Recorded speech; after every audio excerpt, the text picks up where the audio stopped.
All right, everybody, we're going to do something a little bit different today, and obviously you know why already. My friend and a great American, a father, a husband, a damn good fighter in the war of ideas, is dead. Charlie Kirk died yesterday. You may note that this is a pre-tape. So as I'm taping this, it's now 5:36 p.m. Eastern on Wednesday. You're watching this live on Thursday morning, September 11th, because I'm supposed to go to New York tomorrow morning to be at the Cantor Fitzgerald 9/11 Memorial. Now, with so many things changing so fast and so much breaking news, it's unclear whether I'm going to go or not. So we wanted to tape this either way, and I'm only going to do two things today. The intention for our 9/11 show is to do what I usually do, what I've done for at least 10 years on this day, which is to recap 9/11. I was in New York City during 9/11. My father was working in New York City in Midtown and was in his office and saw the second plane hit. I can recap some of that story and some thoughts, and we'll share a couple of video clips, and we'll do that in a moment. It's going to be a bit of an abbreviated show today, but obviously it's with an unbelievably heavy heart that I'm doing this today. Charlie was a good man. Charlie and I met about 10 years ago, and we were on opposite sides of the political aisle, and I was kind of waking up to some of the craziness going on the left, and Charlie and I just kind of immediately hit it off. I actually can't remember. I was really racking my brain to try to remember the exact moment that we met, and I don't remember the exact first time that I was introduced to him. But I do know that in those first few times, we were kind of always measuring each other up. Like, it was like, can I trust this guy? He's like a crazy right-winger. And Charlie was kind of like, can I trust this guy? He's a wackadoodle leftist. But there was something there. There was some desire to have conversation and debate and all those things. You're in the thick of a lot of the things, obviously, that we talk about here. So first, I just want to talk briefly about how we met, because I think it kind of shows sort of how you operate and why Turning Point has taken off. So we had met about a month and a half ago at the Horowitz Freedom Center event in Palm Springs. Were you a panelist there, or were you? Yeah, speaking, I was a panelist and just kind of helicoptering around. I have a lot of friends that attend that conference. Yeah, so you were there, and everyone was like, "Oh, you got to meet Charlie Kirk. You got to meet Charlie Kirk." We met for 2 seconds. You said a couple nice things about me, and you're like, we're doing this our gig in Palm Springs in a couple weeks. Why don't you come down and talk? And immediately we worked it out, and your guys sent me the paperwork the next day, and it was done. And I think that does illustrate something, because we're going to get into some of the issues that we agree on and some of the things we disagree on. But basically, you were like, look, you're down for free speech. That's the main thing here. Yeah. And I want my audience to hear you talk about that. Well, you're a rational thinker, which is really rare to find in California. I'm kidding. But no, I mean, I'm a big fan of the show, and I watch a lot of your interviews, and I know you have a huge following amongst young people, and I mean, I met you, I was like, yeah, let's get you on board. I've always been a gut player, for better or for worse. It's got me into a little bit of trouble at times. Yeah. But I think it's been positive. Charlie's been on this show, I don't know, probably 24 times over the years. I've been on his various shows and radio show, probably equal amount. We spent about 1.5 years doing those college tours, just like the one at Utah Valley yesterday, where he was murdered in cold blood.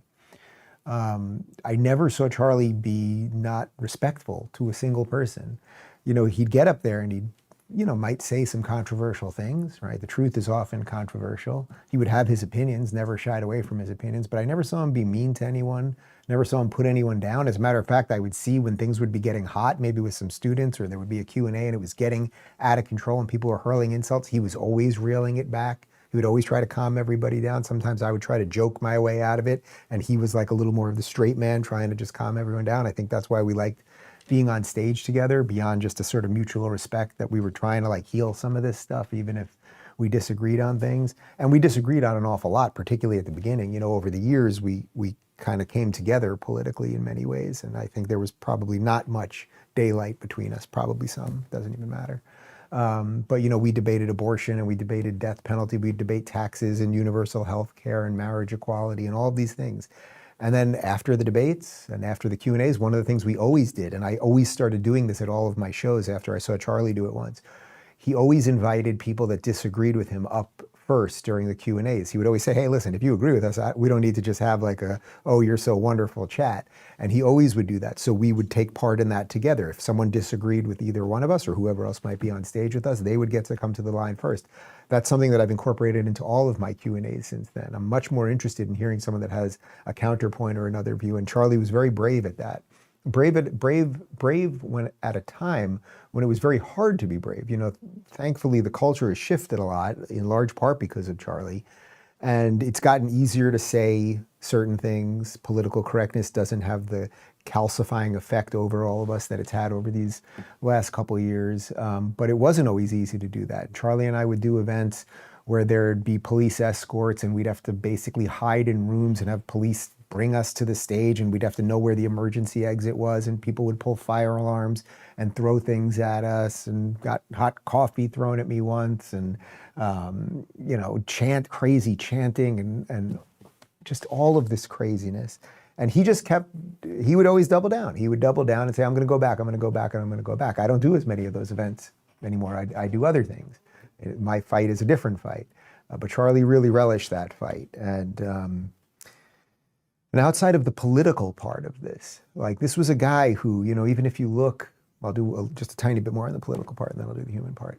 If you look at even some of the things that I've been concerned about over the last, you know, 6 or 8 months, some of the fighting on the right, Charlie was one of the guys trying to arbitrage that. He was trying to make sure that the right wasn't going to snap in half the way that I'm trying to do it. He was trying to find, and he was someone that people on both sides of a lot of the fights would listen to. He really was trying very hard. He loved this country deeply. I only met his wife one time, actually was at a wedding. We sat next to them at a wedding. I only met her once, but I have no doubt, I just have no doubt that he was a great husband and a phenomenal father. And that has nothing to do with politics or public life or anything else. And he did not deserve to meet his maker this way. And we will see what lessons people take from this. There is a chance that we'll get a little more healing from this thing, and some of us, like, some spirit will speak to us and we'll be able to be a little bit better at all the things that we do and how we treat each other and everything else. And then of course we know that that's not going to be everybody, and there'll be people that use this for their own political purposes or whatever else. But I think we lost a good one. We lost a good one, and I don't know how many good ones there are. A lot of people don't want to get in this fight. You know, people always say to me, like, oh, you're in the fight. It's so brave. It's so brave. You're doing it. You're saying all these things. It's so great. And it's like, I don't know. I'm doing it. I had this idea and I'm doing something. And I think Charlie kind of viewed it that way, but maybe a little bit on steroids. Like, he really thought that he could start and ignite a movement that would get the country back on the right track. And in some ways, I think he did help do that. And for whatever, honestly, at the moment, I can't really think what our remaining political differences are. It's like it just didn't matter. Break bread after those events. Get into it on stage, put it aside afterwards. And that spirit, I hope, is something that I'll continue here, and that you'll continue in your own life, that to honor this man. As of this recording, we don't even know who did this or why they did it. I don't feel like getting into all of the political part around some of the things they were saying about Charlie on CNN and other places just in the last few days, related to the Charlotte thing that had nothing to do with Charlie. Like, there will be time for all of that. But to put a bow in it, and then we'll talk a little bit about 9/11 for a minute. We lost a good man for no good reason. And we should all think about that and see if we can take a horrific, horrific tragedy and spin it into something better. So let's leave that there. I hope I did you right, Charlie. And let's talk about 9/11 for a minute, because this is probably the strangest show I've ever done. So I was in New York City during 9/11. It was 24 years ago. And I remember waking up. I had just got a little cell phone for the first time. I'd never had a cell phone before. It was early in the early days of cell phone. I had a little Nokia black and white cell phone I really never even used it, but it had Snake on it. That's what I was mostly doing. Remember that old game Snake? And my dad called on my cell phone, and I remember thinking that was very odd because I had just got this thing. Nobody really called me on it. I didn't use it. I thought cell phones were kind of ridiculous. And my dad called me, must have been around 9:30 in the morning. I had just got laid off. I was doing stand-up at nights in the city. I had a office job. I don't even remember what I was doing, but I just got laid off, so I was sleeping. And my dad, who worked in Midtown, saw the second, they knew that the first tower that had been hit, but at that point they didn't think it was a terrorist attack. Then when the second tower hit, then everyone started realizing what was happening.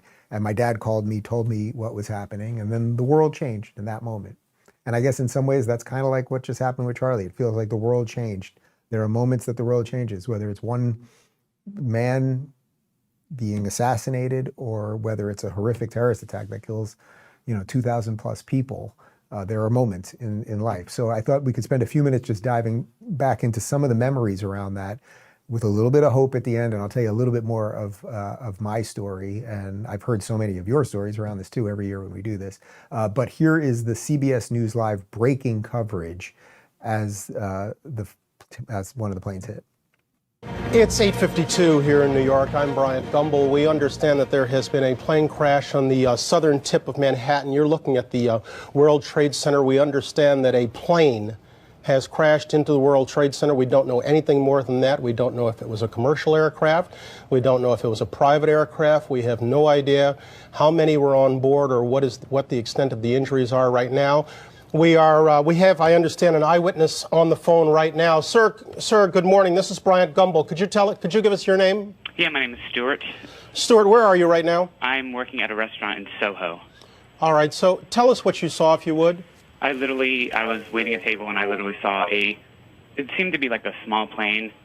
I just heard a couple noises. It looked like it bounced off the building, and then I just saw a huge ball of fire.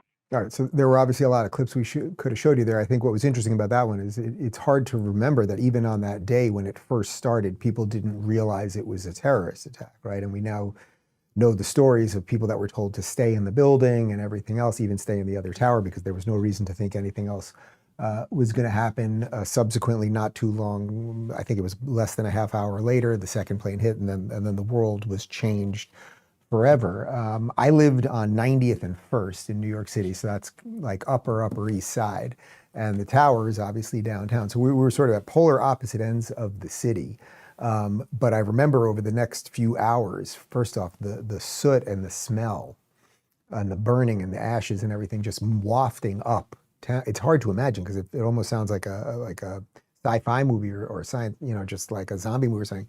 But the ashes and all that moving up the city. And I remember I walked out, I was glued to the TV like everybody else, trying to make phone calls and everything. And then I remember, must have been maybe around 11:30, something like that. I walked out to First Avenue and there were just hundreds, must have been thousands of people just walking up First Avenue in the middle of the street. Some of them covered in soot and everything else, just everyone trying to get home, utter state of shock everywhere. The man who deserves more credit than any human on earth for saving New York City that day and in the subsequent months, of course, is Rudy Giuliani, who was the mayor at the time. And here he is. This man had his whole life from being attorney general and fighting the mafia and everything else. His whole life had led to this moment. And in horrible times, you need a great leader. And that was Rudy on this day. So people should remain calm. They should remain where they are, except if they are in southern Manhattan. If you're below Canal Street, you should walk out of southern Manhattan and walk north, as these people are doing right here. All right, that's cool. Do you know anything? Cool. Do you know anything about anything? Yes. All that we know right now is that 2 airplanes struck the 2 large towers of the World Trade Center. We spoke to the White House. There also apparently was an attack on the Pentagon. We asked that the airspace around the city of New York be sealed by military aircraft. We've been informed that it has been, and we've seen military aircraft up in the air. So we're hopeful that right now things are secure. And we need all of the open space we can get to evacuate people, to get people out, and we're going to have to move now and go north. So I need all media to cooperate and make this cool. God bless that man. I love Rudy Giuliani. I'm so honored that I've become friends with him in my adult life. And some people step into it exactly when they're supposed to, like their whole life led to that moment. And he was such an endless calming force. And you knew that someone was in charge who was competent. And he was just absolutely incredible. And, this is all sort of before social media, but there there were still all rumors flying around, had all these other helicopters, had all these other planes, and they were talking about helicopters been hijacked, and were there going to be more attacks, and what else was happening, and had the president been assassinated? Like, there was all this crazy stuff. And again, before social media, it's hard to remember what that is. And we got through that horrific time. And then days later, George W. Bush went down to ground zero, and this was sort of the moment that America started feeling like maybe it was going to come back. I want you all to know that America today is on bended knee in prayer for the people whose lives were lost here, for the workers who work here, for the families who mourn. This nation stands with the good people of New York City and New Jersey and Connecticut as we mourn the loss of thousands of our citizens. I can hear you.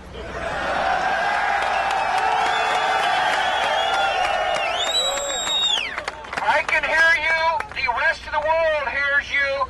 And the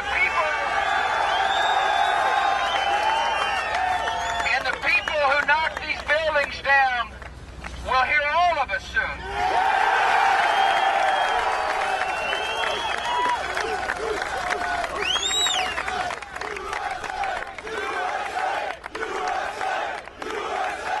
Got chills down my spine. That was the New York that I grew up in. That's the New York that I love. That's what I wish New York still was these days, but that's for another show. And George W. Bush, you know, regardless of what you think of him, regardless of what you think of the subsequent wars after 9/11 and everything else, like, talk about a guy who was made for that moment. I mean, that speech was just perfect. There was a sense like something horrible happened, but we are gonna be okay, and we're all in it together. And then just a few weeks later, just one more video, as America was healing, and we finally, you know, all the sports games were canceled, all events were canceled for a long time. It was just, we were in utter shock as a nation, but we really were coming together.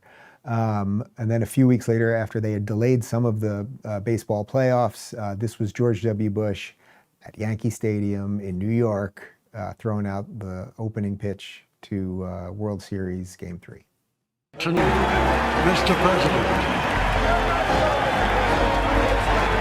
It chills up my spine again. It just an absolutely electric moment that it was in New York City, and that it really, we all started to come together. And I guess maybe that's the touch point between the horrific event, you know, Charlie's assassination, what a horrible thing to even have to utter, and 9/11. Like, will we only really come together after horrible things? Now, I don't know that the country will come together because of Charlie. Obviously, huge swaths will not. Huge swaths. And I'm not even going to get into some of the things they were saying on MSNBC before it had even been reported that he was dead, between the moment that he was shot and being declared dead.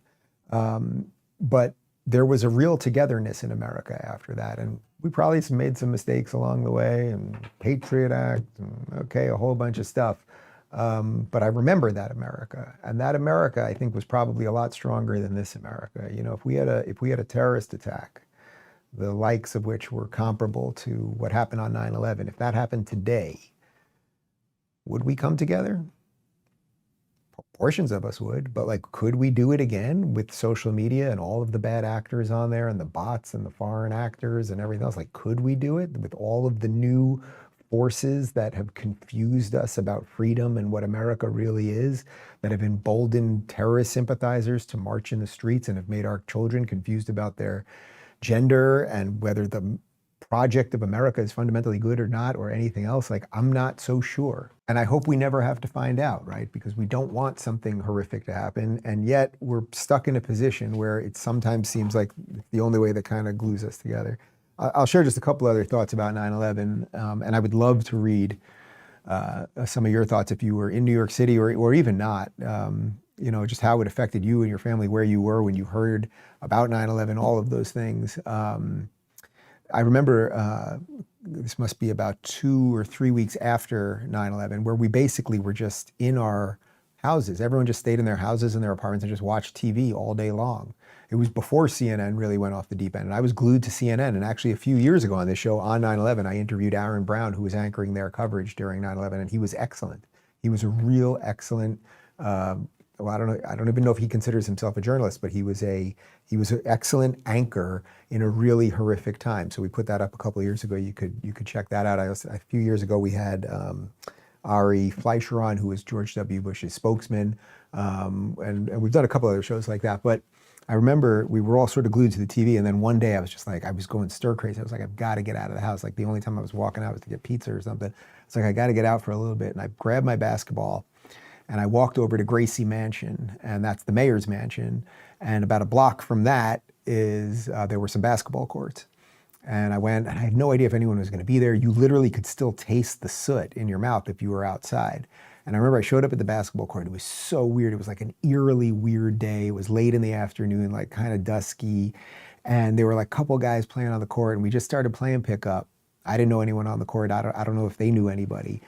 And we're playing, and it's just kind of normal. Like there were like this like fleeting moment of normalcy on the court. And then at one point, one guy fouled another guy pretty hard, and they got into it on the court. Like they immediately were like ready to kill each other because it was just like all of this pent up stuff. And I kid you not, this seems like it was out of a movie. They were right in each other's faces, and they both started crying at the exact same time and hugged each other. I mean, it was I'm getting chills again. I'm telling you that story. Like that was what we had. I remember one of the things, it sort of became a joke in New York City. There was less honking of horns. You know, you go to New York City now and there's honking of horns all the time, and it's not honking of a horn like, oh, watch out, you're gonna hit me. It's honking of a horn. It's just like a guy releasing stress from his life, and that's why it's blaring all day long in New York City. But that even stopped for a little bit. Like something really good came out of that. Like everyone was kind of reevaluating everything. I suspect a lot of us are gonna be in that mode because of Charlie, because of the anniversary of 9/11. And my commitment to you, I suppose, is that I will double down on trying to do what I do here all the time, which is communicate the things that are important, that free people to the best of my ability, hopefully in a little more of a humorful way than I did today, but in a way that will de-escalate this. Because yes, a lot of us are ready to figure out ways to get out of this, but there's a lot of forces, again, some of them are in the country and some of them are out of the country, that want to keep everything disastrous and messy for their own reasons, whatever that might be. And that's the great challenge for a free society and for free people. So Charlie, I will miss you. I have a feeling you're going to be with us for a long time, one way or another in this country. There's not a feeling, I absolutely know that. And I'm honored that we played this game of life together while we did. So we'll miss you, Charlie. Kirk. I hope that the throwback to some of the 9/11 stuff was meaningful to you. As I said, I'd love to read some comments about that. And we will be back tomorrow. All right, thanks.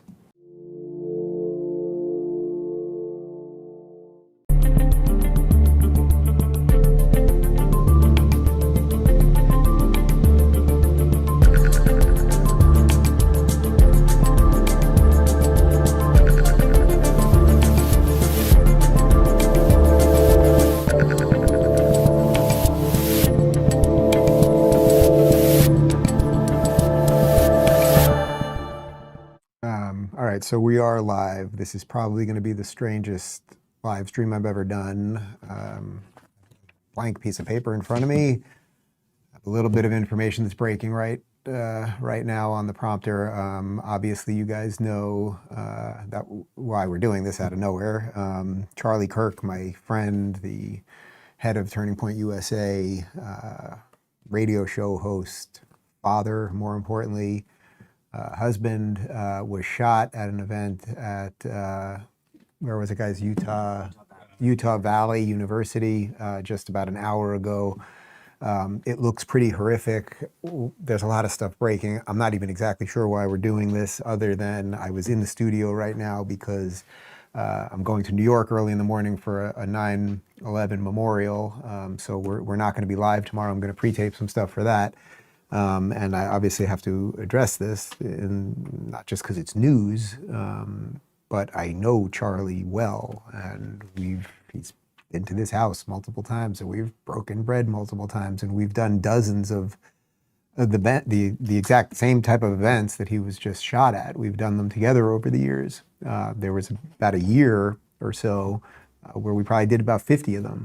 The culture wars were very different at the time. The world was very different at the time. So I don't know exactly, I just quickly did something with Russell Brand for our Actual Friends podcast because we were on air as it happened. And what I said to him was, it's like, I don't want to narrate the end of the world. That doesn't seem that great to me. But something has shifted, I think, in the ether here, and it's not good. And we're going to have to figure out how to get out of this. I'm being told right now that apparently he has been stabilized and he's in the hospital receiving blood. There were 2 videos, I guess, that were going viral immediately after. There was one from a distance where you see him get shot, but you can't quite see it up close. And then there was an up close one, which I heard a moment ago may have been AI because there's just an unbelievable amount of blood, and hopefully that one is AI. I know that Charlie is strong. I know that there are literally millions of people around the world that are praying for him right now. I don't know that there's anything else that we can do besides that. I have no doubt, I already started to see it, some of the people online that were either celebrating or MSNBC sort of excusing it. He's a flamethrower and he says controversial things. It's like, yeah, if we're at the point in society, in American culture, that we can't say controversial things without the threat of being killed, or not just the threat, without actually being killed, well, then it's over, right? Like, then the experiment, as we're about to roll into our 250th year, is over. So it does not matter, obviously, if you hate every single thing that Charlie Kirk stands for. You can't go out and kill him. There's plenty of people that I criticize on this show every day that I find their ideas absolutely abhorrent, that they are trying to rehash the time-tested failures of societies that are long gone, and they want to import them here. You can't kill them. This feels like, in some sense, like the culmination of everything that's been going on for at least a decade. It's been going on way longer than that, but a decade in the sort of modern sense of where the internet's out. That a decade ago there were some of us that were talking about safe spaces and trigger warnings, and why this stuff was going to damage a young generation of people who would be afraid of everything. And then we had people that were telling you the world was going to end in 12 years, 6 years ago, and telling you the country's systemically racist, and all of the stuff that you're just hit with on the phone all the time, and young people were just born into it and handed it. It appears, if it's correct, that the guy who did the shooting doesn't seem like a young man. It appears like it's an older guy. If that picture that I saw was correct, it doesn't even matter. I don't even feel like doing the autopsy on all of that yet. But what I can tell you about Charlie, maybe that's a better way to do it. What I can tell you about Charlie is that, Charlie and I met when I was kind of leaving the left, right? And then our worlds started colliding. Charlie was this conservative influencer with Turning Point USA, and I was kind of leaving the left. And then suddenly we were at events together. We would say hi a couple of times. We definitely had big political differences because I was still a lefty in a lot of senses, and he was a conservative. But there was an immediate mutual respect there, and we did a lot of events together, and we've debated death penalty. I mean, we've debated serious stuff. We've debated death penalty multiple times on opposite sides. We've debated abortion. We've talked about gay marriage. We've done all of the stuff, and we've done it publicly and we've done it privately. We've sat next to each other at weddings. He had coffee in my house about a year ago, came by for coffee. What I know about Charlie, I'm trying to think of the last time I saw him, was probably, I saw him, I think, about 4 or 5 months ago. We texted a couple weeks ago. I saw him about 4 or 5 months ago, actually, at Mar-a-Lago for a PragerU event.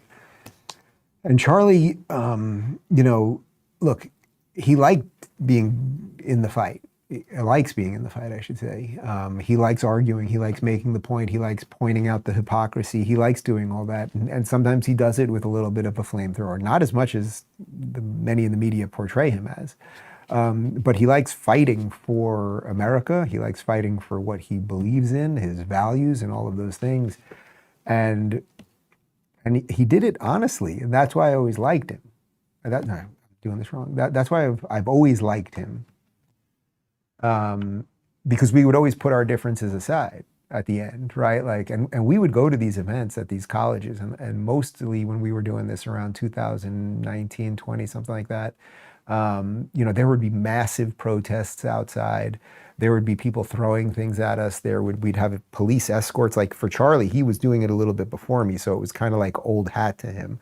But I remember one of the first ones that I did with him, and like I wasn't used to showing up somewhere. I was a good guy on the left, so I wasn't used to showing up to a college where I was going to be protested and somebody dumped hot coffee on me on one of these things, or we'd have to literally be dragged out back doors because they were pounding on the doors, or venues had to be moved. There's a famous video that I did, I think at University of New Hampshire, that's been seen millions of times. I was supposed to be doing an event there with Charlie and Candace Owens, and the two of them canceled for whatever reason that day, so it was just me there. And like thousands of protesters, they were really there, I think, to protest Charlie, and they probably didn't even know that much about me. I wasn't as radical at the time. But thousands of protesters there, like shouting me down and pulling fire alarms and throwing things and interrupting. And what has this all led to? What has it all led to? I suppose it has led to what we just saw this afternoon, just moments ago. So I'm just praying for, and I think all you can do is pray for a human being right now. It does not matter if someone has completely polar opposite views than you, right? Like I do it every day on the show. I make fun of these people. I try to do it with a little bit of humor, right? Because if I was to just like analyze all of their bad ideas over and over, I'd kind of go crazy. I don't think I would want to do this. So I try to do it with as much like kitsch and over the top and sarcasm and all that stuff as possible. But it was always the danger. It was always the danger if you called everybody Nazis. What would you do if you call that guy Hitler enough? What do you think somebody might do if they actually started to believe that? And that's the dangerous position that we have put ourselves in. We lived through this with Trump, who thankfully lived through his assassination attempt, and we can only pray that Charlie will live through this assassination attempt. But if we don't really start thinking about how we're going to do this better, and I know there's a lot of forces that don't want it to be better. There are forces that are outside of this country that don't want it to be better here. And there are forces in this country that don't want it to be better here. I can only speak to those of you who want it to be better.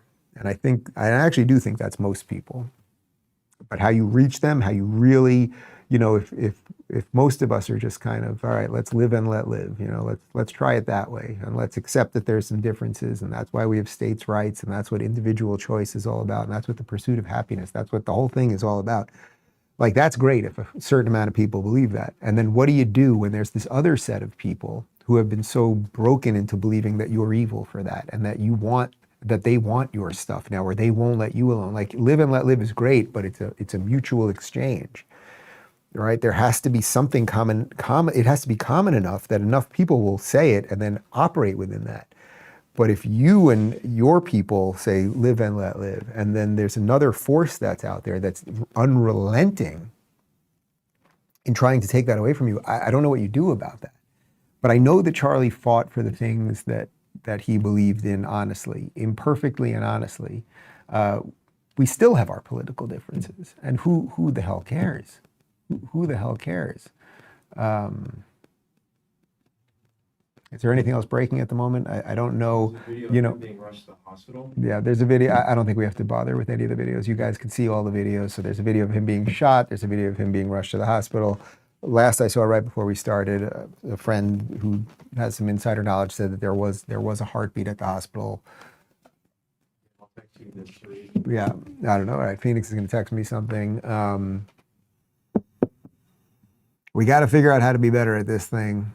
That's everybody. When I go away in August, you guys know I really try not to think about politics, and I usually don't. Like, weeks could go by where I don't even think about Donald Trump. Like, I just get away from the entire thing. But the thing that I think about sort of in like the blue sky sense, something that just kind of pops in my head randomly throughout the day, will be how can I be better at what I do here, right? Like, how can I actually communicate this stuff in a better way? Because I do want the world to be healed. I do want the world to be better. As I said at the top, I don't want to just narrate the end of the world. I don't want to do this for another 20 years and be like, boy, everything really did get worse and everyone I know got shot. I would prefer that not be the way we do this. I do want it to get better. So I'll have to think about that. I think that's important to think about. Let me just see what was sent me here. Okay, so it sounds like, all right, so I have to jump to Fox now? Is that what we're doing? Sorry. Yeah. No, no. Yeah. Look at my text. You're fine. Okay.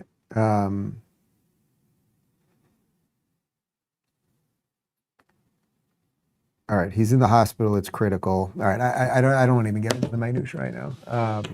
I don't know. We weren't exactly sure why we were doing this. It was sort of like, it was going to be a little bit, I suppose, cathartic for me. Maybe it's a little bit cathartic for you. You know, these worlds all get together. I'll tell you something. You know, when I was on tour with Jordan and Peterson in 2018, there was a night. You know, we did, I don't know, 120 some odd shows or something, and usually Tammy, Jordan's wife, came for virtually the entire tour until she got sick. But she came for most of the other shows. David joined for a few shows, and there was one night, I think we might have been in Stockholm. I think we were somewhere in one of the Nordic countries. Maybe we were in Finland, I'm not sure. And David and Tammy were sitting in like the 5th row, and it was at the end of the show. It was a Q&A, you know, thousands of people there. We didn't have security at the time. Like, think how different the world is. Jordan has tremendous security now. We didn't have any security at the time. It was me, Jordan, and the tour manager. It's crazy that we did it like that. But Tammy and David were sitting in like the 5th row, and Jordan and I were doing the Q&A on stage, and I asked Jordan a question, and he started doing one of his amazing things with his hands and the whole thing. And he was talking about some biblical imagery, and he was describing something, but he couldn't remember all of the images that he was trying to elaborate on. And suddenly we heard sort of like a crash and a scream in the back, and then there was all this commotion, and we saw someone running to the stage who, as he approached the stage, got tackled, and his phone kind of went flying. This might be on video somewhere. His phone kind of went flying to the stage, and Jordan saw it. And I kind of froze. Like, I didn't know what was happening. I had no idea what was happening with someone coming to attack us or God knows what. I had no idea. And Jordan calmly, in a way that probably only Jordan could do, Jordan calmly, he looked at the phone for a second. And it turned out that the guy was a young guy. And I saw the guy. Once they tackled him, I saw him, and he just looked dazed. Like, he was like a young guy. He didn't look crazy. He just looked like dazed in his eyes. It turns out that the guy actually remembered what the biblical passage that Jordan was talking about, and he had pulled up an image on Google, and then obviously had like a little out-of-body experience. He was not trying to hurt anybody. He literally wanted to help Jordan. But when that happened, Tammy and David were sitting in the 5th row or so, and Tammy said to David that when Jordan she decided to do this tour, that they accepted like anything could happen, like any horrible thing could happen. And David and I have laughed about this many times over the years, but David said to her, well, Dave and I never discussed that. We never had that discussion. I suspect this is going to change a little bit around safety when it comes to events that a lot of these people are doing, myself included, likely. So the world has changed, and we are now fighting things that are really not good. Look at the story. I don't want to make this political, so I'll do this in 60 seconds. But look at this, the major story in the world right now is about this 23-year-old young girl who got killed in Charlotte. And look at, if you watched our show today or yesterday, look what the main lead was on CNN. I mean, they tried to, for no reason, blame Charlie at the top of Abby Phillips' show. They said, you know, this is fodder for people like Charlie Kirk. They brought his name into a story that had nothing to do with him. And then Van Jones claimed that Charlie was making this about race. You can't shoot them either, right? Even if you don't like their ideas, as stupid, as pathetic and thin and awful as they are. But like, what are we doing here, guys? What are we doing here? We got the most precious, freaking beautiful piece of jewelry in our hand, right? We've got the Holy Grail right here. That's what America is. And we're just like, I don't know, maybe we'll just throw it that way and throw it this way and throw it this way and see what happens. So we all got to figure out how to be better here. I pray for Charlie. I know you're praying for Charlie too. As I said, we kind of did this on the fly just because I was in studio. But so tomorrow, I will be in New York for 9/11. I'm going to be at the Cantor Fitzgerald building. They're doing a big fundraiser. Everyone knows what happened to Cantor Fitzgerald on 9/11. 4 floors of the Trade Center lost hundreds of employees. So we're gonna do a little fundraiser over there. And obviously this is not going anywhere. So, all right, let's leave it there. And Throw in an extra prayer. You got one more prayer in you today? Throw in one more for Charlie. All right, thanks.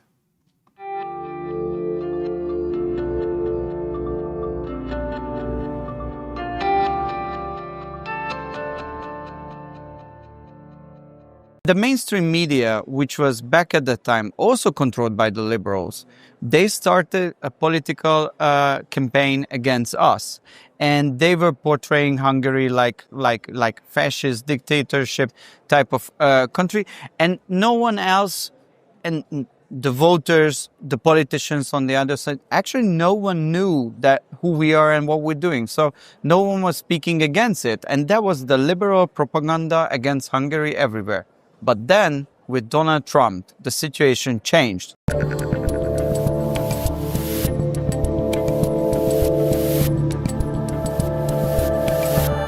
Okay, Balázs Orbán, political director for Prime Minister Viktor Orbán. Every time I've interviewed you, I have to point out you are not related unless something has happened in the last... No, everything is unchanged. Still not married in the family yet.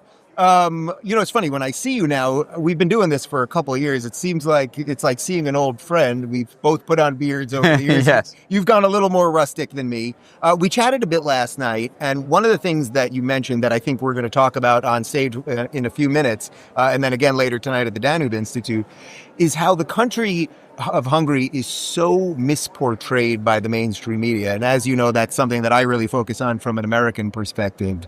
And you guys played a montage, or CPAC played a montage at the beginning, just with some of the ways that Viktor Orbán and the country are perceived. And it's rather extraordinary, even though it's kind of old hat for us because we've been through this game.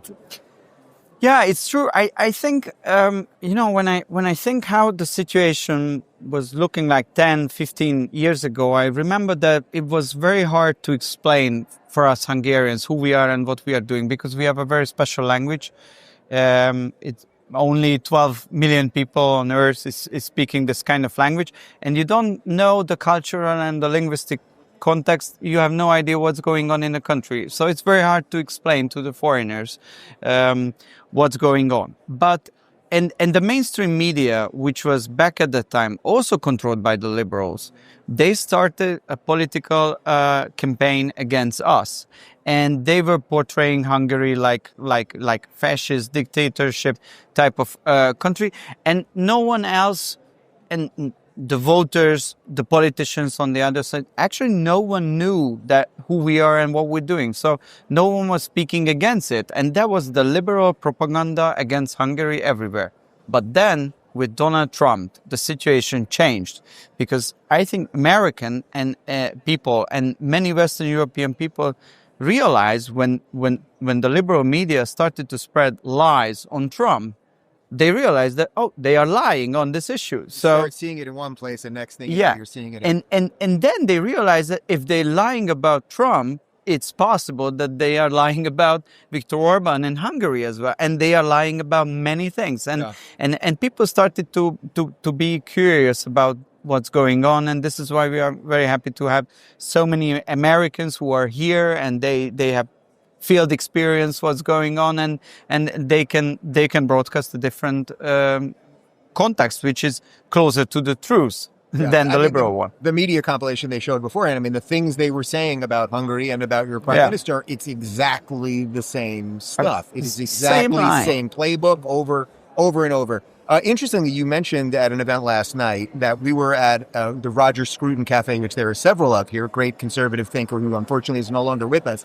But you mentioned there that right next door was a communist and Marxist cafe in this place that we are told is authoritarian and has no dissent, that quite literally next door the Marxists have their own cafe. The bar is the bar is called Red Ruin. So that's a yeah. And they live next to each other. So you have dissent here. There are people who are not happy with the government, and they're not in jail. And there are many people, but we try to convince them that it's the best decision to support the government. But if we are not able to convince everyone, we still can convince the people that even if you dislike the government, there are some important civilizational issues which is not about party politics. It's about It's about the country and about how to defend it. So the migration issue, it's a perfect example. Now I would say 80-90% of the society backs the Hungarian government on the migration policy, Which is basically just closed borders. Yeah, right? I yeah. mean, that's the most simplest way to put it. They don't like us, but they support our migration policy, and I think it's very important for every country to have, like cultural, civilizational, society-based agreements within the society shared by the leaders, and it has nothing to do with party politics. You can love, you can hate politicians, and you can do whatever you want. You can say whatever you want, but there are some basic things like leave alone our children, protect the borders, preserve the sovereignty, not to bring a country into a war and things like this. This is above politics, or should be. You also mentioned something last night that I will bring up when we're on stage later, which I thought was interesting, which is that in some sense what you're suffering from right now is a function of your own success. That because you guys have done this right as it pertains to the border, you're obviously at odds with the European Union. Your economy basically is doing well, especially to the backdrop of what's happening in a lot of other Western European nations. That at some level, the electorate kind of doesn't realize that things could be significantly worse.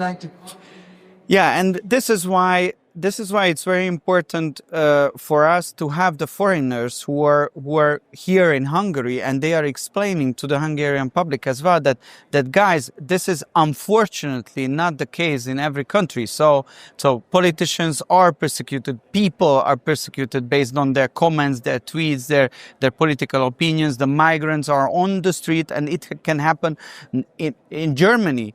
There was no politician, or in France, who was saying back in the time 20, 30 years ago that, guys, what's going on 30 years forward, it will change our country, so we should rather stop it now. No one was saying it in those big countries, and people, I think, would love someone who is telling them the truth. So this is why for us it's important to have our friends here in Hungary and explaining to the Hungarian audience what's going on, and things unfortunately can be much worse. So we have to be able to defend our values. And would you have ever thought years ago that Hungary would become sort of an epicenter of freedom the way that it is? I mean, you're a country of, I think, 9.7 million people. You just mentioned only 12 million people worldwide speak your language. Yeah. And yet you really do seem like the European epicenter of freedom. America is sort of the world epicenter, and you guys are the satellite in this part of the world.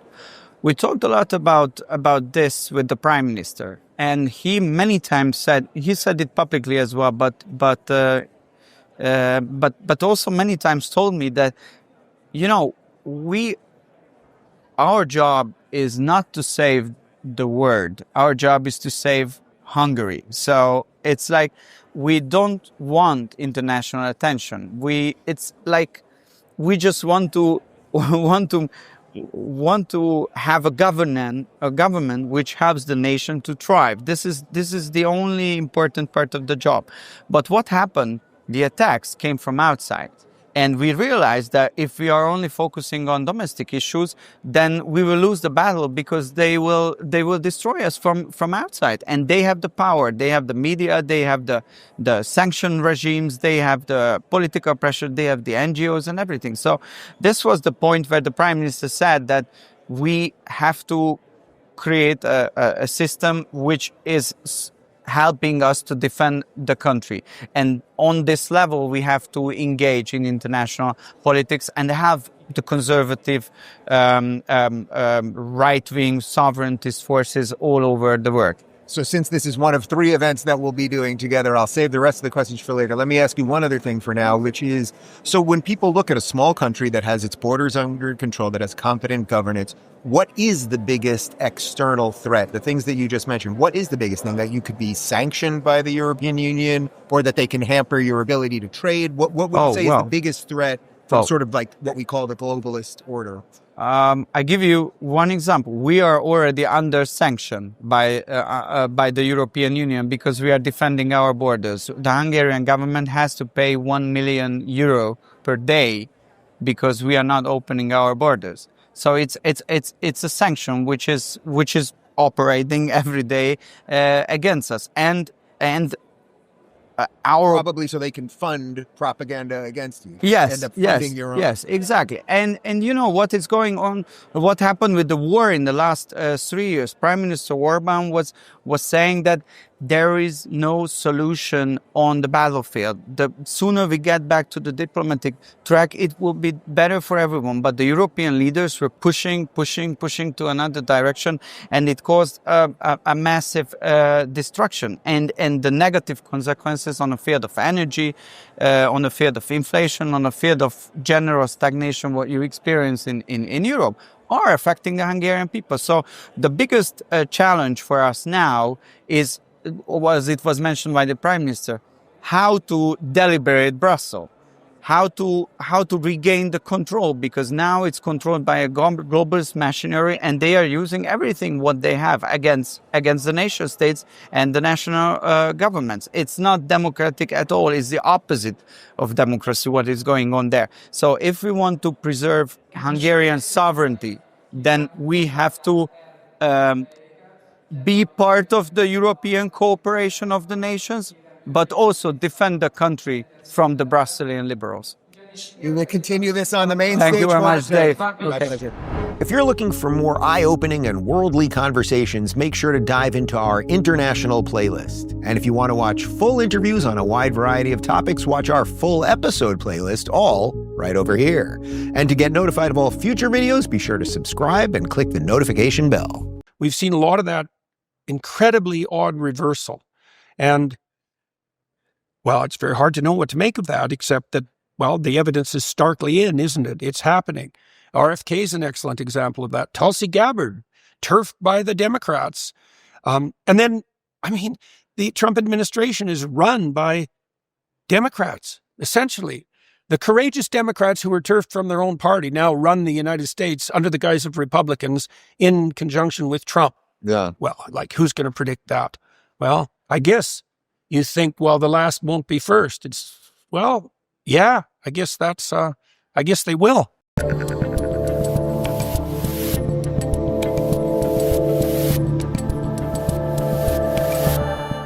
How do I possibly do a Jordan Peterson interview in 10 minutes at the end of ARC, my last interview, your last interview? You're about to give the keynote. We got 10 minutes. How do we do this? What do we do? Badly and quick, I guess. What are you going to talk about in 10 minutes from now? I'm going to talk about hardly anything. I'm going to talk about Noah, Moses, Abraham, and adventure. And hopefully I'm going to pull that off to some music. We'll see how that goes. Are you going to be playing some music? No, there's an orchestra. I saw the orchestra. Mhm. I could see a little Jordan Peterson conducting of something. Yeah, I've got my cues. This is a fine mess I'll you've help gotten us yourself in. That's for sure. That's for sure. That's the purpose of life, Dave, is to get yourself in fine messes. Oh. How's that going for you? It's going pretty well, but There you go. I don't know that it's going at the level you're going at. I mean, Well, get the hell at it. All right, I'm working on it. You're not doing too bad. No, I'm doing all right. You're fired on at least 6 cylinders. How many are there? That's a good question. There's an infinite number of potential cylinders, unfortunately. I like that. I like that. So I have to say that one of the things that's been most interesting about this conference compared to the one a year and a half ago is that one was the end of October of 23. It was right after October 7th. Yeah. And there was a feeling, despite all of the good ideas of the conference, there was a feeling of dread for everybody in the West. Like, is this really all falling apart? Yeah. Now it's a year and a half later, not even. And we're just weeks after a Trump presidency where there's a feeling of hope here. Yeah. And that's been making me think, boy, an awful lot can change in a year and a half. And that's probably, you can probably give me a biblical version of that. Yeah, well, things fall quickly and they can rise quickly. And how do we make sense out of what's happened with Trump? Well, what would we might say about that? The last will be first. How about that? Who's head of NIH? Jay Bhattacharya. Yes, not bad. Right. It's going to happen. It's It's like going to happen. from an epidemiologist whose career was threatened with serious cancellation, who was pilloried terribly. Now he's going to run the NIH by all appearances. And we've seen a lot of that incredibly odd reversal. And, well, it's very hard to know what to make of that, except that, well, the evidence is starkly in, isn't it? It's happening. RFK is an excellent example of that. Tulsi Gabbard, turfed by the Democrats. And then, I mean, the Trump administration is run by Democrats, essentially. The courageous Democrats who were turfed from their own party now run the United States under the guise of Republicans in conjunction with Trump. Yeah. Well, like, who's going to predict that? Well, I guess you think, well, the last won't be first.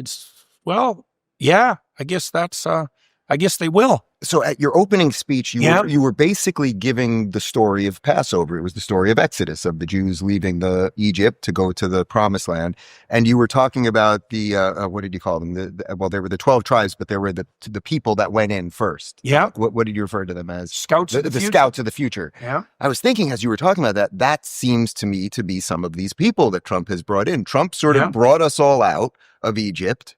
And now he's sending the scouts to go look and figure out, what do you have to do? How do we do all of this? I mean, it really is beautiful when these stories can make some congruence. Well, one of the interesting things about that story is the insistence that you have a moral obligation to be optimistic about the future. And the future is akin to the present. It will be occupied by many of the same people. It's rife with formidable and even apocalyptic challenges. And that's always the case.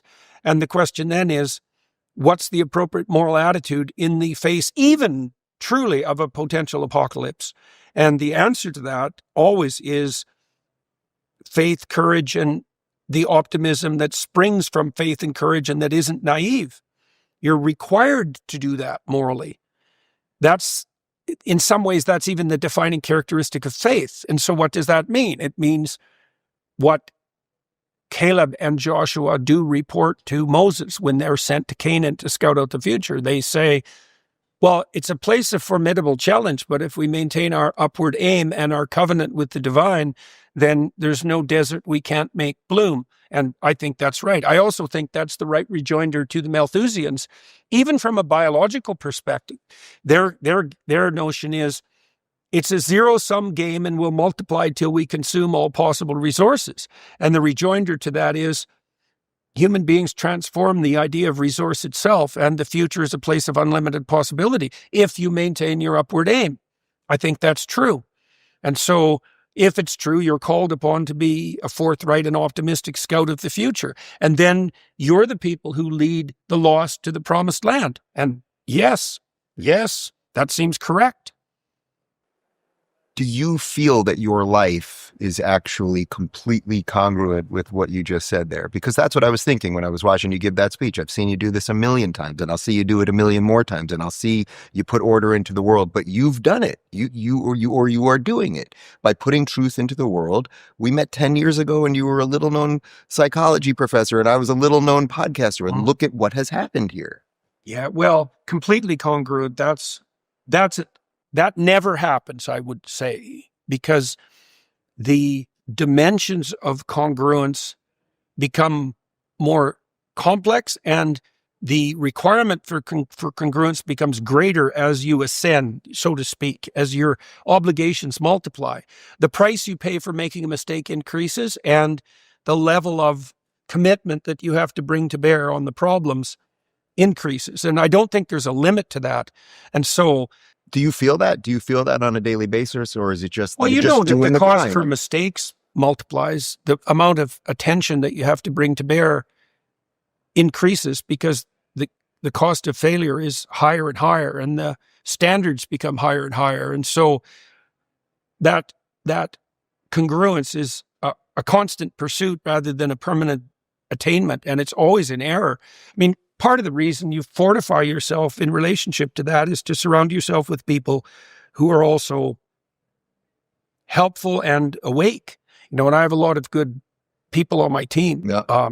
My wife is very helpful. My kids, my security staff, all the agents that work with me, they're always reminding me and tapping me and making sure that everything's on track. And so far that's going well, but it's not like I would ever presume to assume that that's a fait accompli, right? It's like surfing. It's like surfing. There's a balance there, but you're still in the waves, and you better watch the hell out. Do you feel that there are threshold moments throughout that where you feel like, oh, well, now I've accomplished this or reached this level or something, and now I won't turn back in that sense, and now I can just grow from here? You know, that you'll just continually grow. No, I wouldn't say I feel that. I think you have to maintain that underlying awareness of fragility. I think that's also part of gratitude. When things are going well, you have to remember how unlikely that is. You know, when Tammy has been accompanying me on stage a lot, and I don't know, she's probably opened 100 times now, and she's got to be a pretty good, maybe even a very good public speaker. And one of the enabling factors that make that possible is the cultivation of the right attitude towards the crowd. The music helps because we have a musician that plays before our lectures, but we're always trying to remind ourselves, and it's the same with this convention, this is very unlikely. You should never take it for granted, even for a second. It's the same when people approach you on the street and they want to talk to you. You know, you don't want to be dismissive. You don't want to ever be above that. Maybe you have to speed along because you have a priori commitment, but you want to not.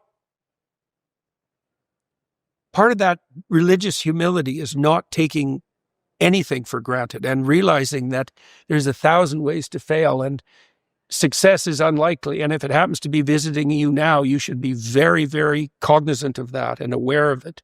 You know, people often believe that if a miracle occurred, they would now be a dedicated follower of the divine. Right. And that's not right. Maybe for 5 minutes. Yeah, maybe. What's right is that there's miracles happening in front of you all the time. And if you were awake, you'd see that. And maybe that would bolster your faith. And my sense is that if you're speaking to a multitude and they're not throwing stones at you, then you bloody well better be pretty happy about that, because it could be seriously otherwise. And so at the moment, there's many things happening in my life that are insanely positive. The Peterson Academy is flourishing. We have 50,000 students. My kids are doing well. The public response, as it is at ARC, is very positive, and there's sort of an unlimited horizon of opportunity in front of me. But by the same token, you're a fool to take any of that for granted, and you want to be awake and dancing the whole time. And it's also extremely entertaining, right? I mean, It's ridiculously engrossing and interesting. And well, now I want to see what you're going to do with the orchestra up there. And I'm really glad, and just personally, I'm really glad to hear you say that, because this is incredible what you have built here. It is genuinely incredible, and I think it's changing the world for the better. And this is just a perfect example of everything you've been building. And now you got to go give a big speech. So this was the 10-minute Jordan Peterson. I didn't really have to do much. It's good to see you, Dave. Thanks for coming to London, man, and thanks for your help. Yeah. Yep. Good to see you. If you're looking for more eye-opening and worldly conversations, make sure to dive into our international playlist. And if you want to watch full interviews on a wide variety of topics, watch our full episode playlist, all right over here. And to get notified of all future videos, be sure to subscribe and click the notification bell. Our country was rocking along. We were minding our own business. Our budget was about to run out. We were negotiating with the Democrats. And at the last minute, and we said, look, let's just extend the status quo. We're not asking you for anything else. And at the last minute, Senator Schumer came forward and said, I'm going to shut it down if you don't give me $1.5 trillion and extend the Obamacare subsidies, and I'll tell you how to spend the $1.5 trillion. Well, I remember thinking at the time, look, I'm not Bambi's baby brother here, and Schumer knows I'm not. And my Senate colleagues in the Republican side felt the same way. It was an unserious offer. So we just shut it down, and we never budged. Well, about halfway through, Schumer said, I'm out on a limb here. The Republicans aren't going to budge. I can't get in to see President Trump. So he started looking for a way out. And I think the way out, the 8 Democrats that supposedly broke from their party, I think it was much more carefully orchestrated than they're letting on. Senator Schumer could have he could have gone to these 8 Democrats and said, look, if you do this, I'm going to punish you the rest of your natural life. He didn't do that. I think he was relieved to allow it to happen.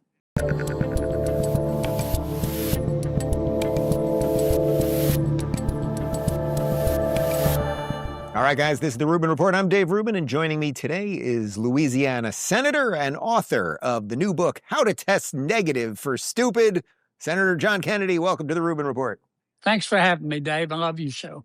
Oh, thank you very much. Well, can I leave all the wit to you today? Because we play clips of you probably 2 or 3 times a week, usually on Fox News, sometimes on some of the other channels, just coming up with these one-liners. And that's really where I want to start today. Where do these one-liners come from? Are they prepackaged? Are they ready to go? Or are they just coming out of your brain as you're live on air? Well, first, if people don't like what I said in the clips, I deny everything. Fair. Number 2, I don't know, Dave. You know, I read a lot, and God blessed me with a good memory. And I grew up in a small town. A lot of my approaches, my perspectives are a result of that. You know, God, I probably sometimes talk too much, but God gave me the right to remain silent, but not the ability. I do bite my tongue. I don't get nearly enough credit for the stuff I don't say. But, you know, I was sent to Washington not to necessarily make friends. I don't try to make enemies, but not to make friends, but to do what I think my people want me to do, and that's what I try to do. I also think that when I've got a few minutes to talk to the American people, I want to speak plainly and frankly, because most Americans they don't read Aristotle every day. They don't have time. They're earning a living. They get up every day. They go to work. They obey the law. They pay their taxes. They try to do the right thing by their kids. So when they've got a few minutes to listen to the news, I want to give them the straight scoop. And that's what I try to do. And some like it and some don't. People, my friends ask me all the time, they say, you know, how do you sleep at night knowing that some people don't like you? And I tell them the truth with the fan on. You know, you can't make everybody happy in this business.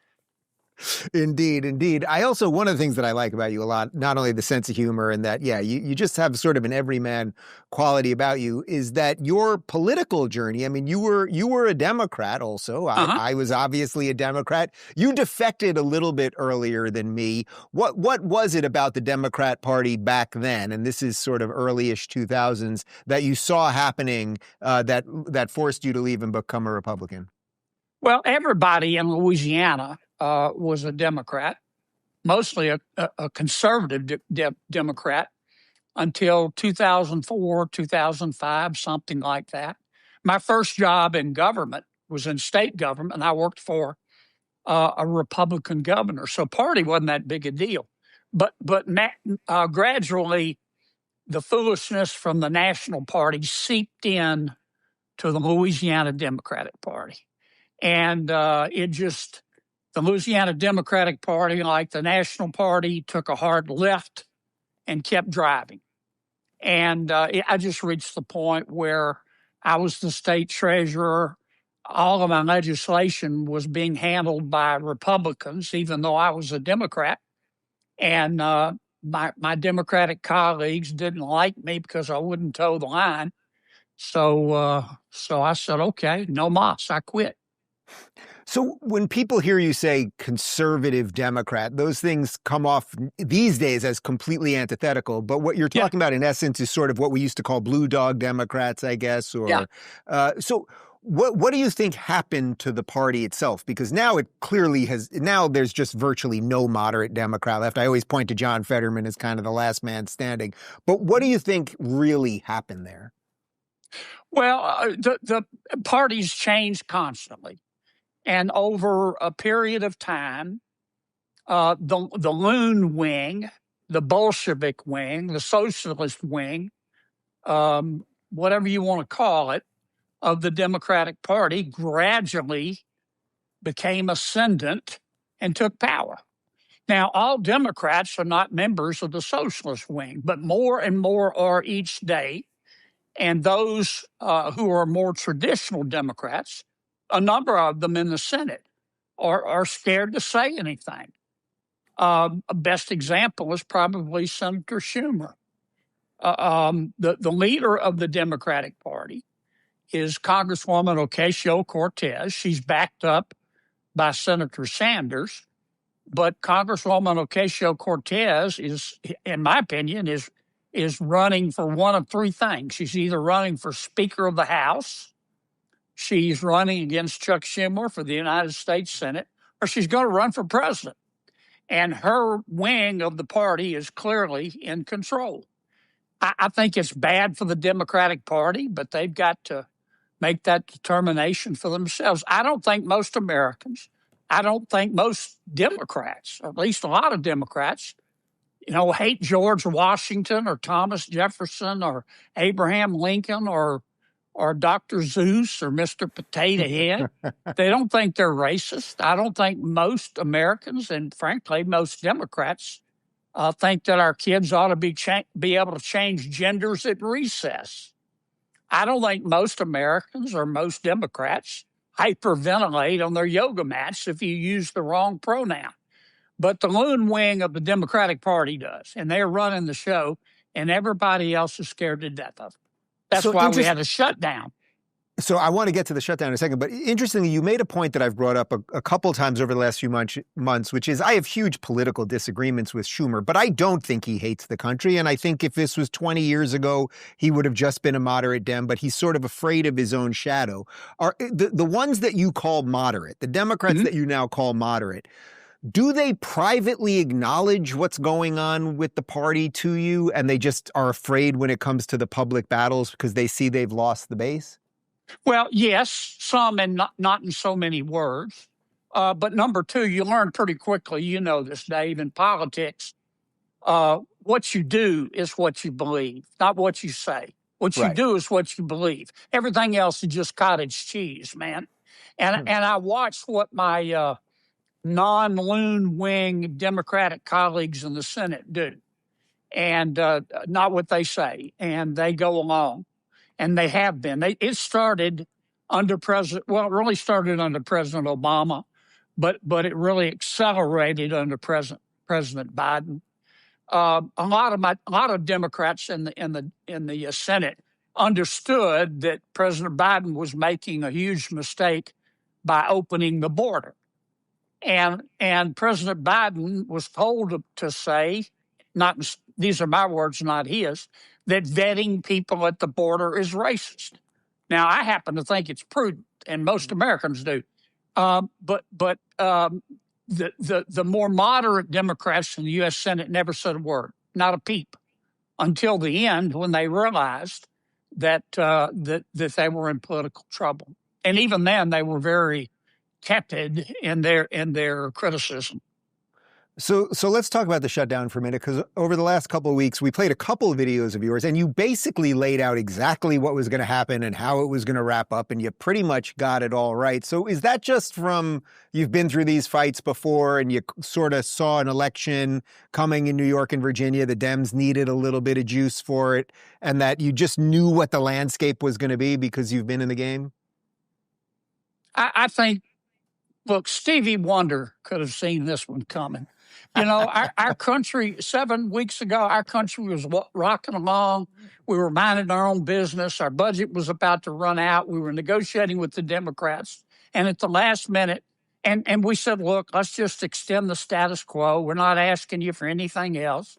And at the last minute, Senator Schumer came forward and said, I'm going to shut it down if you don't give me $1.5 trillion and extend the Obamacare subsidies, and I'll tell you how to spend the $1.5 trillion.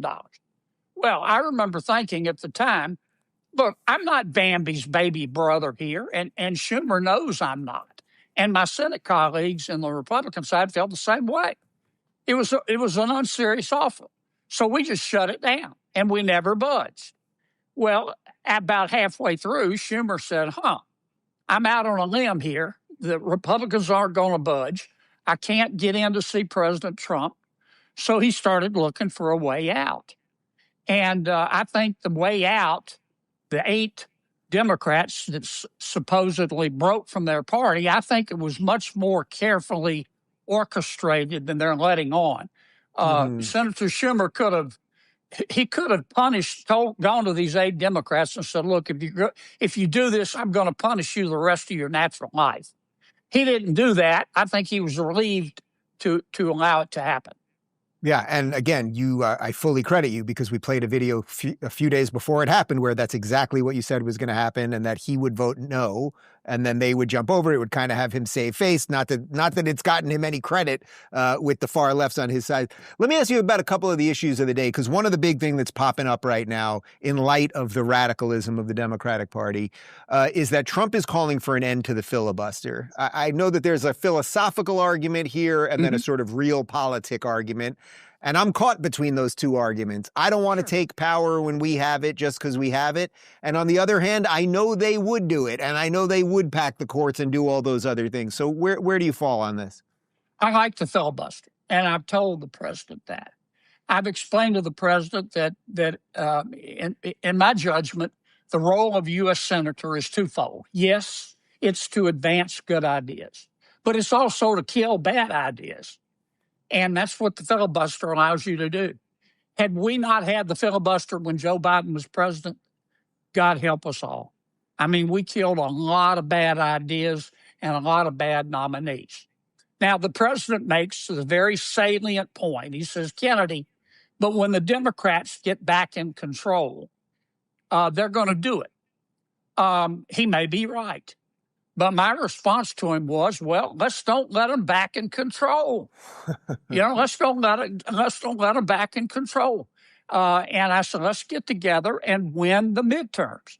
One of the things we can do to do that is to pass another reconciliation bill. We passed the one big, beautiful bill, David, without a single Democratic vote. We can do 2 more reconciliation bills. But for 7, 8, 10 weeks, maybe longer, the Senate Republicans, we've just been sitting around, pondering our navels. We haven't done anything. And we need to get up off our ice cold, lazy butt, start on another reconciliation bill, welcome the Democrats' support, but we don't need it. And we need to address the cost of living in America, that cost of housing, the costs that are added to goods and services through regulation. We need to address taxes. We need to address other issues that people worry about when they lie down to sleep at night and can't. And if we get some things passed, once again, we don't need any Democratic votes. Then I think the president will feel better and American people will feel better. What do you make of what I would say is a certain impatience by some people on the right, a little bit out of the base, that they want everything to happen quicker? I mean, on my show every day, it's very easy for me to talk about the administration wins because there are so many. But I'm sensing a certain portion of the right just wants more done quicker, particularly on the economic side. You just mentioned, getting young people into the economy. I mean, do you think that's legit? And what can be done really quickly? I mean, if you were president right now, what would you be doing? I don't blame folks for being impatient. I'm impatient myself. But you've got to worry about the short term. But remember, the long term is important too.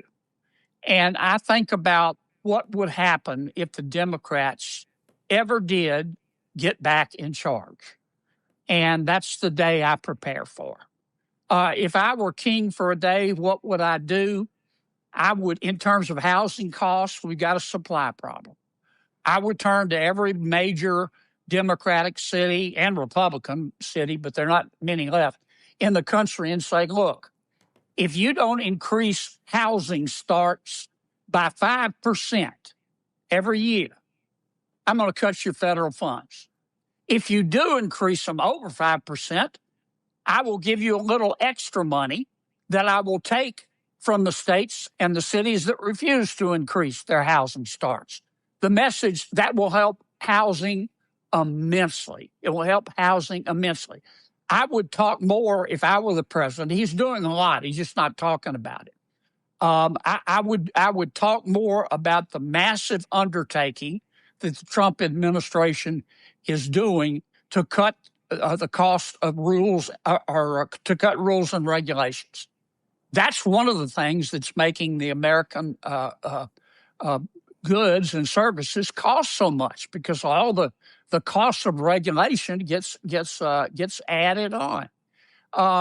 I would take a hard look at another reform of the tax code that stimulates, in particular, small business people. We passed a rule that said to help small businesses, you don't have to pay, if you're a sub-S or an LLC, you don't have to pay taxes on 20% of your income if you leave it in the company. I would double that. They're just, and we can do that in a reconciliation bill without any Democratic votes. And I'm frustrated, as you can tell, that we don't have that bill ready to go. But I've argued with our Republican leadership in the Senate. I'm not, putting anybody down, but I argue repeatedly with Senator Thune and others and say we need to do this. I don't think I've convinced them yet, but I'm going to chase them like they stole Thanksgiving, man, until I get them to agree with me. Let me just spend the last couple of minutes on the book, because I really did think that the title is just fantastic. How to Test Negative for Stupid, and I think people that know you understand where that title kind of comes from. But one of the bullet points is that it's a field manual for understanding Washington. What do you think, if there was one thing that the average person that kind of pays attention to politics, but not the way you might or that I might, but that just kind of is paying attention, what is the one thing that they don't understand about how it all works or doesn't work that they should understand? Well, this explains a lot. I would explain to them that in Washington, D.C., normal is a setting on the clothes dryer. In Washington, D.C., common sense is illegal. It doesn't have to be. If we had a return to common sense, you'd have better government. And that's why I've said repeatedly in the book, the water in Washington, D.C. is not going to clear up until you get the pigs out of the creek. It's just that simple. I try to make that point in the book. It's not a policy book per se. It's a story book. I talk about policy through stories. Some of the stories will make you laugh. Some are deeply bizarre. They're all true. And I think the book I hope it'll make folks think, understand how we can fix it. Might make people laugh a little bit, might make them day drink. But everything in the book is true. And I do it through actual stories and experiences that I've had. It's a good book if someone starts day drinking while reading it. That kind of... Well, it's unvarnished, man. I mean, it is unvarnished. I talk about President Trump, President Biden, Chuck Grassley, Xi Jinping. I met with him in China. I talk about Chuck Schumer. Everything in there is true. Well, we'll end with this then, because my team gave me, I told you, we're always playing all of your fun quips on TV all the time, but my guys gave me a whole bunch of your quotes, and I want to see if we can work through this one, because it's related to what I had for lunch today. You said Democrats are the well-intended arugula and tofu crowd. I'm big on arugula. I don't like tofu. I had a steak, but I like arugula. What lettuce should I be switching to? Well, don't switch to kale, okay? Kale would be worse. That's right. Kale to me tastes like I'd rather be fat. You know the way, Dave, here's how you cook kale. You cook it with olive oil because it slides more easily out of the pan into the garbage can, okay? Look, I used that obviously to make a point. The other night I said something about people who have blue hair and like organic broccoli. And I got all kind of text messages. I like broccoli. Okay, eat broccoli. You get the point. But don't carry an NPR tote bag. That's That's a hard and fast rule, man. And that seems like the appropriate way to end an all too brief interview. Senator, I hope we can do this again in person. Maybe I'll come to the swamp and we'll see if we can clean it up a little bit. I'd love to have you come, man. You're a total banger. I love your show, Dave. Oh, thanks so much, Senator. Enjoy it. And the book, The link is right down below. Thanks, everybody. If you're craving more honest and thoughtful conversations about politics, check out our politics playlist right here. And if you don't want to miss any future videos, make sure to subscribe and hit that notification bell. I hate the phrase, the idea that the pendulum's swinging too far. I would rather say, is the pendulum going to swing to the wrong place? Are we going to overreact? And it could be, a step toward fascism. It could be instead, it could be just too much exuberance. We take Doge cuts 10 too many things or whatever, There's a test coming now that whatever this new right is, that hasn't decided who it is, its identity's not set yet. There are vying factions trying to determine who this new coalition is represented by, what philosophies, whether it's Burkean, whether it's, fascist, Evolin. There are people talking about whether it's Schmittian, whether it's Glockian. I think it's just Trumpian and or if it's just American. Or just, make America great again. Whatever it is, there's this ambiguity in what it is. And the question is, will it survive the most brutal of all tests, which is you now have power. Let's see what a steward you are of it. And I remain, unfortunately, nervous about how we might do with that test.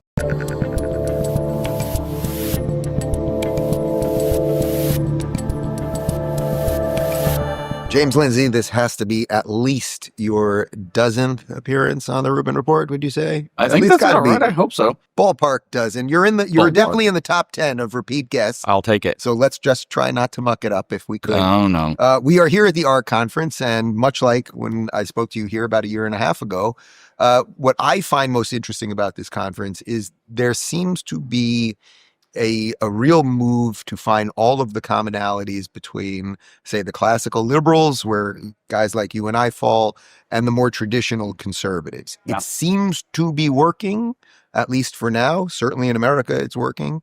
Do you think it can hold? What do you think the weaknesses are? And do you see a difference between it holding in, say, America versus maybe here in UK or more broadly Europe? I do think it can hold, actually. I'll say that, given that even just standing outside the room a few minutes ago, I was getting a text message from somebody here at the conference who was saying, I don't think it can hold.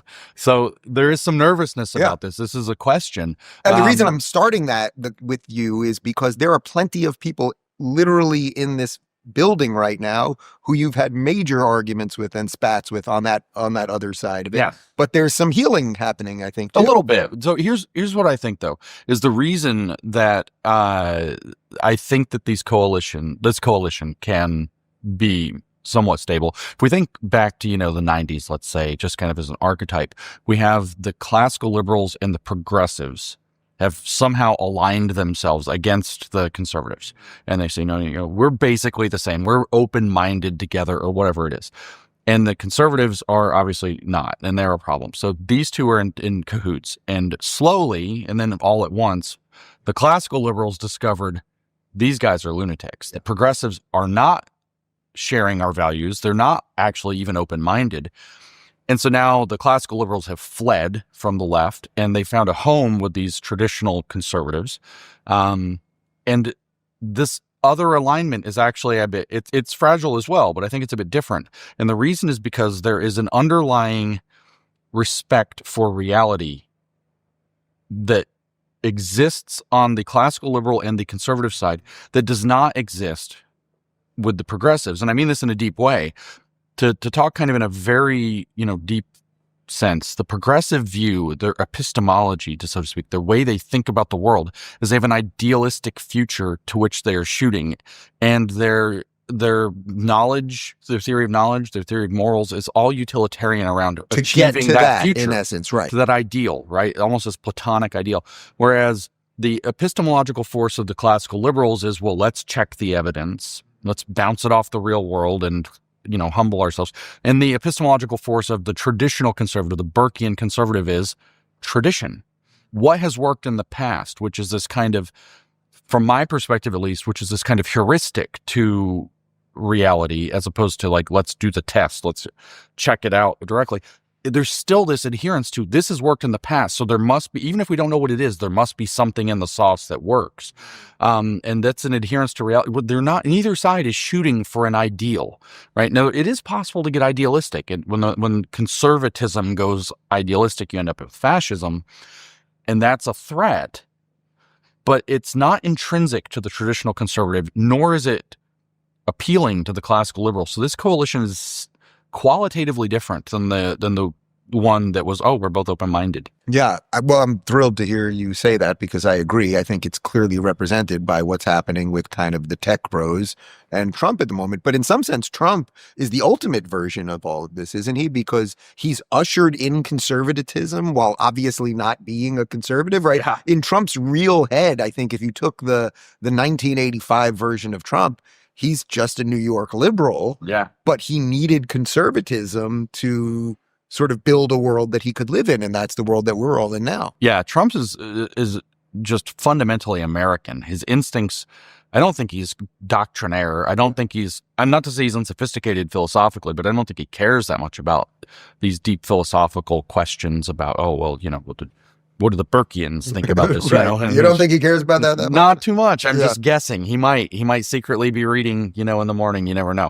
But I think it's more, what's on Fox and Friends. Yeah. And so he's just kind of this quintessential American, and what's his gut instinct is, well, what he says, make America great again. And how do we do that? And what he's realized is that progressive vision, whether he was a 1985 liberal Democrat or not, that progressive vision is not going to work. The ideal that they're shooting for is a catastrophe. And so he's brought this, a resurgent awakening to, whatever made America work, we've got to rediscover it, which is that appeal to the traditionalism. And he's forged this new kind of, like you said, this weird pro-America classical liberal thing with conservative values are somehow necessary to make this thing function. So I always ask you every time you're on how you feel about being more in common cause with religious people, because you still are an atheist, right? So you're still an atheist, but yet you go to Christian events all the time. Now you speak at Turning Point events. Yeah. I think the world that you want to live in is actually very, very similar to the world that, say, a Christian conservative wants to live in. Yeah. Have your feelings on any of that changed over the years? Is it? Certainly.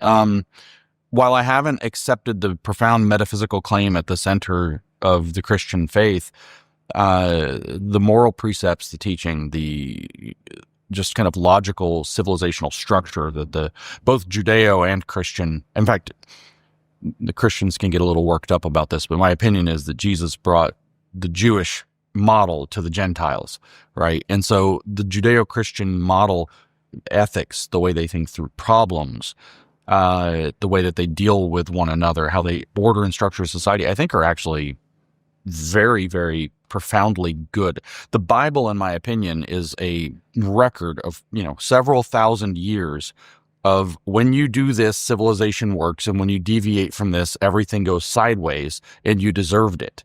And just this, the poor Israelites, go through this cycle dozens of times through the books of the Bible, and then we get to the New Testament, and you have Paul running around, you fools, you're doing it too. And so I think that this is a very key message that when you follow certain precepts for your individual life, for your family life, and this is going to sound very traditionally conservative, for your individual life, then to your family life, and then to your community life, and then to your state or nation life, and then, as Jordan's been saying here at ARC, all the way to your duties to the ultimate, things work better. And so I've become quite sympathetic to these arguments. I find it to be an intentional source when I don't know how should I think about this. I will find myself turning to go ask the Bible rather than to just sit and chew on it myself or pick up Nietzsche or some lunatic. So in some sense, is there a utilitarian version of that, or that's sort of what you're laying out there, in that I know you well enough to know that this is working within the way you live and your lens through life, but maybe from the purely atheistic perspective, it doesn't really scale properly, where religion gives it the scale. Yeah, that's probably right. The fact is that I think that, like I said, the way that I see the Bible is that this is This is the long record of the trials and tribulations of a society that figured it out, figure out how to make something actually work, to make productivity, to make positive sum games come out of human interaction. And if that's divinely inspired, or if it's the very astute observations of a very challenged and over history and detailed people, thoughtful people, I don't know which one it is. But I think it's something that A, we should take seriously, and B, we should take seriously because of its now long proven track record. And now that we've kind of run this weird experiment of, I guess, post 1950s God is dead, and it kind of opened doors to things going off the rails, maybe we should take it a little bit more seriously than we have been. So yeah, I don't know how it scales without the faith part, but the pragmatic side, the just brash American side, like Trump, I don't know if he's Christian. I'm not positive that he is, but he seems to, resonate. He seems to have gone to something much deeper than the political part of all of this. Yes. Yeah, which actually, even for the first time in this last few months, or maybe post-assassination attempt, to hear him making a reference or two to God that actually does feel more authentic than sort of his favorite Bible verse or something. Yeah, that he's living for a not saying purpose 2 or Corinthians something. anymore, right? But he's literally been to be, I guess, metaphorical with a literal. He's been touched by the angel of death. One does not merely have a bullet pass through one's flesh without doing some serious reflection on how fortunate we are to get to have this experiment of life. I know that I watched that, and I've said this on stage with Charlie Kirk at Turning Point events, that it's okay, atheist, or Charlie makes me call myself an agnostic. It's more honestly correct, I suppose. Yeah. I have to grapple with the fact that I'm pretty sure I witnessed a miracle on television. You were on my phone, really, before the plane took off, but I witnessed a miracle. And then, Jordan was talking out of the book of Numbers the other day. I've taken the book of Numbers very seriously. This is wandering in the desert, and they're very dissatisfied. They want to go back to Egypt where they had their cucumbers and their slavery, and at least it was comfortable. And God says, no, you're not going to the promised land. Canaan's not for you. And it's because, why? What does God say? He said, well, I've given you 10, which is maybe a literal and maybe a symbolic number for many. I've given you 10 proofs, miracles, the manna from heaven, the Red Sea, et cetera, et cetera. If you don't have faith now, you never will. So you don't deserve it, right? And so I'm sitting there thinking, God in the book of Numbers, as the story goes, is saying, I've given you miracles, so you better believe. And then I watched Trump not get shot, right, as it actually happened. And I'm thinking, did we just have, did God turn his head at that last second and then say, all right, America, here's your moment. Do you have what it takes, which is faith, to enter the promised land or not? I have to chew on this. Right. So regardless of whether you view it purely through a religious lens or through a more secular lens, or whatever you want to call it, in some sense it doesn't matter, because the fruits of that are really the same. I think that, regardless, there's this call to a faith in the fact, for like Charlie Kirk very frequently says, or he said at least at America Fest several times on the stage, we've been given another chance as a nation that we didn't deserve. And I think that we really should literally or metaphorically fall on our knees and be grateful for that and not waste the opportunity. And of course, that's not to be weird because we're at ARC and just circle it back, but that's actually what Jordan has said ARC is all about. There's this opportunity that we now have in the world to kind of define the story of our own future and to think through what that story should look like and how do we make that story grounded in reality and also touching tradition, but maybe even not completely lost on idealism. And these are the things that we now have to grapple with, as they keep the phrase that they keep using, and I'm not entirely comfortable with, is in our civilizational moment. Which is interesting because when we did this arc, it was a little over a year ago. It was right after October 7th. There was a real feeling of, oh my God, is Western civilization completely collapsing right now? Is this the beginning? And now we're doing this just a month after Trump gets sworn in. And there's an incredible feeling of hope, which also shows you that things change very fast. Last thing, which I think I know the answer to already, but I will ask you nonetheless.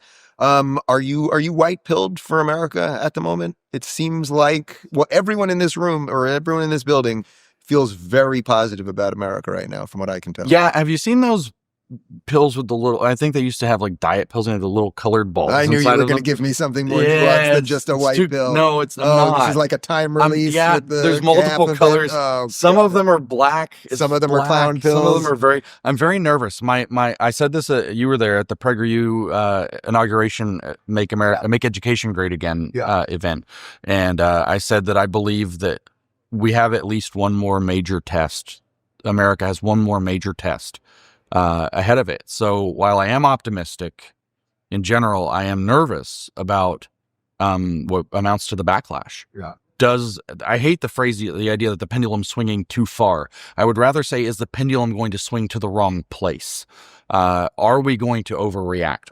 And it could be, a step toward fascism. It could be instead, it could be just too much exuberance. We take Doge cuts 10 too many things or whatever, There's a test coming now that whatever this new right is that hasn't decided who it is, its identity's not set yet. There are vying factions trying to determine who this new coalition is represented by, what philosophies, whether it's Burkean, whether it's, fascist, Evolin. There are people talking about whether it's Schmittian, whether it's Glockian. I think it's just Trumpian and or if it's just Trump, American. Or just, make America great again. Whatever it is, there's this ambiguity in what it is. And the question is, will it survive the most brutal of all tests, which is you now have power. Let's see what a steward you are of it. And I remain, unfortunately, nervous about how we might do with that test. But I'm actually growing a little bit more optimistic, especially not to be, again, cute, but the conversations I've had here, even with people I profoundly disagree with, have been encouraging, I think, in that direction. I guess we will have to continue this in the future to find out. I hope so.